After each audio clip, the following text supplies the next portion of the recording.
Session 0 is the zeroest session. Well, no, again. I'm Mina, and today I am talking about session zeros and why you should have one in your campaign and why it's very important to have one. So, if you don't know what session 0 is the session before your actual game begins and is a really good tool to bring everyone at the same page, to clear up expectations, playing styles, no-goes, and a lot of things I will go on later. There are plenty of things you should discuss with your group members before starting a session. I have experienced some tables by myself where there was no session 0 at all, and eventually at some point it always shows. Now in this video I present to you some ideas how a session 0 can look like. Here you should be clear what your campaign setting will be about. Is it set in a fantasy world or even an apocalyptical world? Maybe a space world? Does it include horror elements or not? Some players might not like them or can handle them. Does it include different scenes like traveling, go shopping, battles, but also cozy scenes? How high fantasy do you like your campaign, if you like fantasy at all? Because there is a lot of difference between low fantasy, and high fantasy campaigns. And that, is a thing to discuss. If you do this, the whole table will know what to expect then. Trust me, I have experienced tables where some of the players wanted more of the cozy scenes and some wanted more of the battle action scenes, and that clashed really bad eventually. So here's a good time to see that all players are at the same page, but also the DM should be on the same page. When you just see at this point that each and everyone has different experience and there is no compromise at all, then maybe this table is not good for each player to play together, because that easily will lead to frustration. Also, it is very, very important that the DM is satisfied with the outcome, because at least they will prepare the campaign.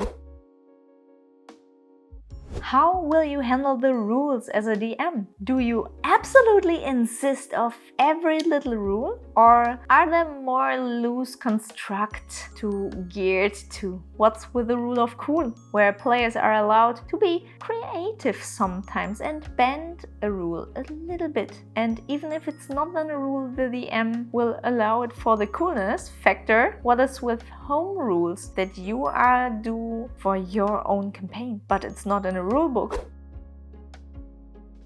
And no, I don't mean the amazing show.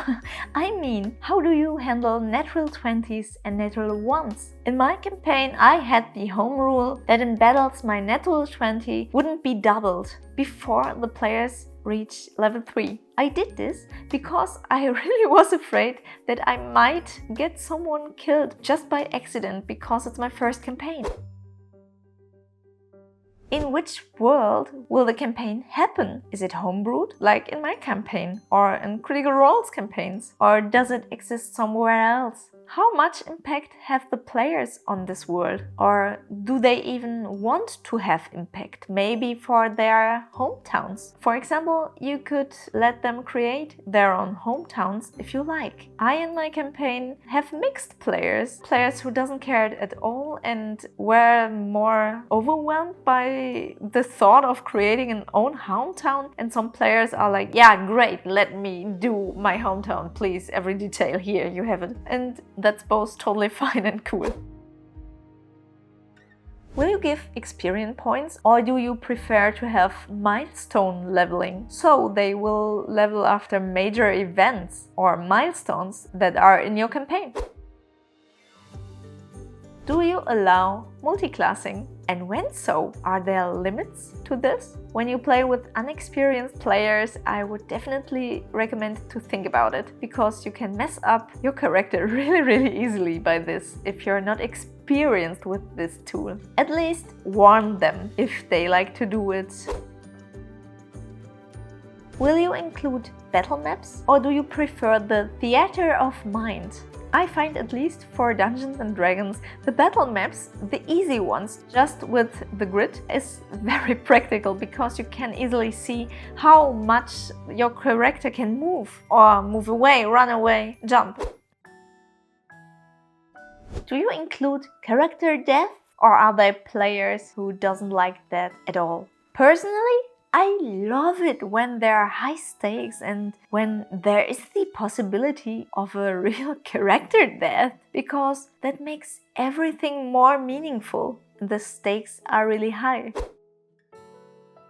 Well, I find that's a really important point. I really wish more tables would do this. And if you don't do session 0, then please do at least this point, because it could be very important to some players, even if you don't know. Are there triggers for players? You can never look into someone's mind. And some scenes you might find exciting may not be so enjoyable for another person. For example, I have a person with arachnophobia, so for her it might be really stressing when I include giant spiders, because she has to imagine them. But that's just a soft example, because you don't know if somewhere on your table deals with trauma or PTBS. So it's good to also make a safety tool. Something like a keyword everyone can use at every time when it will be too much for one. Or like a physically red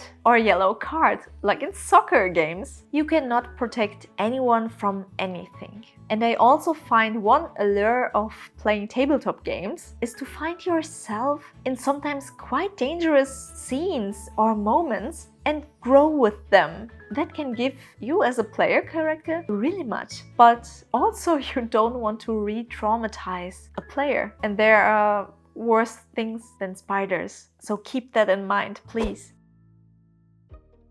I absolutely love it when there is the chance of evolving romances with NPCs and players, or even players with players. I have seen it multiple times in Critical Role and I love it so much. I love how deep that can make a relationship between characters and how intense it can feel.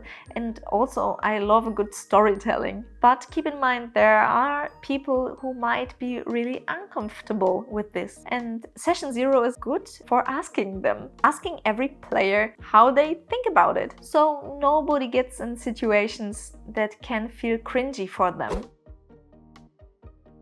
How often do you play? At which time do you play? And will it be a live or an online campaign? And do you have one day who's reserved for this campaign, or do you switch days? Like we do, because 2 of our players have such difficult shifts at their work, so it's not possible to do it otherwise. Sometimes it's not so easy in the week to find time for at least 3 or so hours in the evening and handle everything simultaneously. We in our campaign agreed of cooking for the players. For everyone who liked to eat at our house. They gave us then the money for the cooking supplies as a fair trade. Maybe you prefer to order food. Some tables might ignore this at all, especially when you meet online, then it would not be necessary. How do you handle it when a player is missing at the table, whatever reason it might be? Do you play anyways, or do you will reschedule? Oftentimes I will play anyways, especially when the player cancelled last minute. I will not play if the scene will be very important for this particular player or important for the whole campaign at all. Like major milestones they can reach or something like this. Or if the player is absolutely necessary because they do something important in this scene. If so, I am stuck at this scene because it depends on their character. I will also not play if the player asks me to do not so and has a really good reason to cancel this session. I try to find a good balance